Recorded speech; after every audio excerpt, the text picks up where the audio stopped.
हाग्रामा महिलारिनि खोथाखौ गोसोखांबा जों आसलथे मिनिनो ओंखारो हा खोथाया जाहैबाय दिनैनि दिनाव बे सासे कमेडियान ना थ' बाखि कमेडियानफोरजों बिथाङा जुजिदों बिटिआरनि राजखान्थियाव बिथांनि खुनु जायगा गैया दिनै मानसिफ्रा बिथांखौ जुनार रोखोमनिसो नायनो फैयो आरो सासे कमेडियान फैयोबा मानसिफ्रा गावनि सिन्था डिप्रेसनखौ होखारनो थाखाय गावसिनि जि बिपिएम दैदेनगिरिफोर दङ बिथांमोना बिथांनि जि कमेडियान लेंगुवेज जि माने हाइसक भाषा बेखौ नायनोसो फैयो बाखि जेबो गैया दिनै बिटिआर सरकारनिफ्राय दिनैहाय जों चिरां डिस्ट्रिक्टआव अमाजों लोगोसे ना फिनायनि जि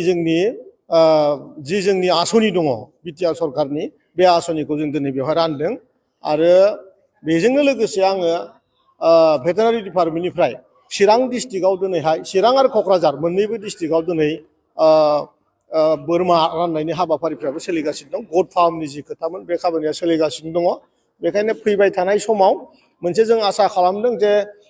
गासैबो जोंनि जि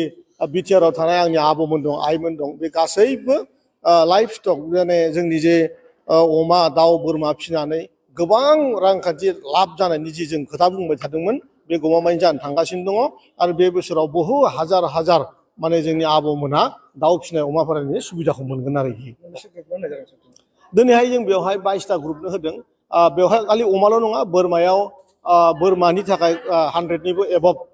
सेल्फ हेल्प ग्रुपनो बेयाव चिराङाव होनाय जादों अमा माने बे एक्सुवेलि बे कालसारा एसे बेलेग गोदान कालसार बेखौ जोङो ट्रायल हिसाबैबो जों लानाय जादों बिनि उनाव जों मेसिभ साक्सेस जुदि जायोबा जोंखौ मेसिभ माने जोङो लन्च खालामगोन होननानै जों बे हाबाफारिखौ मावगासिनो दं थांनाय समफोराव हाग्रामा बिथाङा प्रमद बर' सारजों चेलेन्ज खालामदों जे बिथांनावबो फैसा दं आरो आंनावबो फैसा दं हाग्रामा महिलारिनि खोथाखौ गोसोखांबा जों आसलथे मिनिनो ओंखारो हा खोथाया जाहैबाय दिनैनि दिनाव बे सासे कमेडियान ना थ' बाखि कमेडियानफोरजों बिथाङा जुजिदों बिटिआरनि राजखान्थियाव बिथांनि खुनु जायगा गैया दिनै मानसिफ्रा बिथांखौ जुनार रोखोमनिसो नायनो फैयो आरो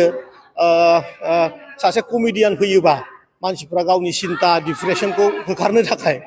गावसिनि जि बिपिएम दैदेनगिरिफोर दङ बिथांमोना बिथांनि जि कमेडियान लेंगुवेज जि माने हाइसक भाषा बेखौ नायनोसो फैयो बाखि जेबो गैया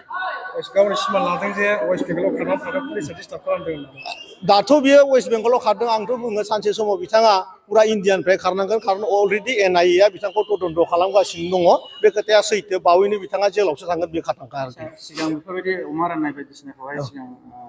सिगांनि सरकारा मावदोंमोन बेखौ जोङो आंनि मेगनाव आं जेसेबांसिम मिथिगौ आं नुफेराखैमोन खारन बेफोर आसनिया गोदोनिफ्रायनो दङमोन खिन्थु जों गासैबो मिथिखागौ 17 बोसोर समाव बिथांमोना 700 करोड़ थाखा पेन्डिं खालामना गालांदों गतिके बे 700 करोड़ थाखाफ्रा गासिबो जाख्ल'जोबखानायखा गतिके आसनिनि नामाव जाख्ल'दों खिन्थु रायजोफ्रा मोनाखैमोन बे हाबाफारिया जेरावबो जायाखैमोन दिनै नोंथांमोनखौ मोनसे खोथा बुंनानै आं गौरब फिल खालामनो हागोन जे जोङो BB 300 होननाय जि माने पल्ट्रि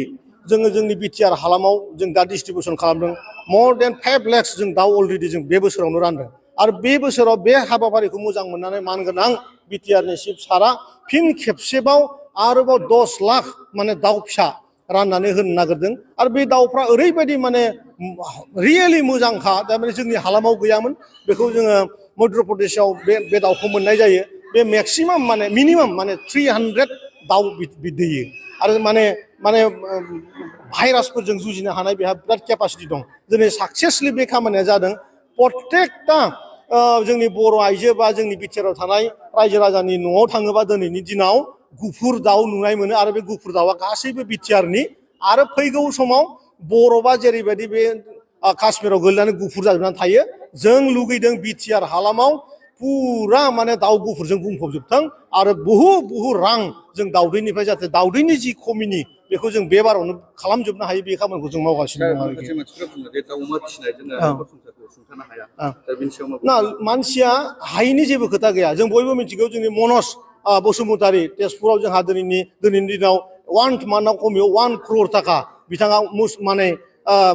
गाहरि फार्म खालामनानैनो बिथाङा दिनै सार्भाइभ खालामदों आरो जोंनि बर' सुबुं गोबां गामियाव दङ दिनै 25 लाख 30 लाख 35 लाख 40 लाख पार इयार खामायनाय मानसिया दिनैनि दिनाव खमिनि गैला बेनिफ्राय बे खोथाया सैथो जे माने अमा दाउ खालामना माबानानै फोथांनानै बै जों जे बेसेबांबा माने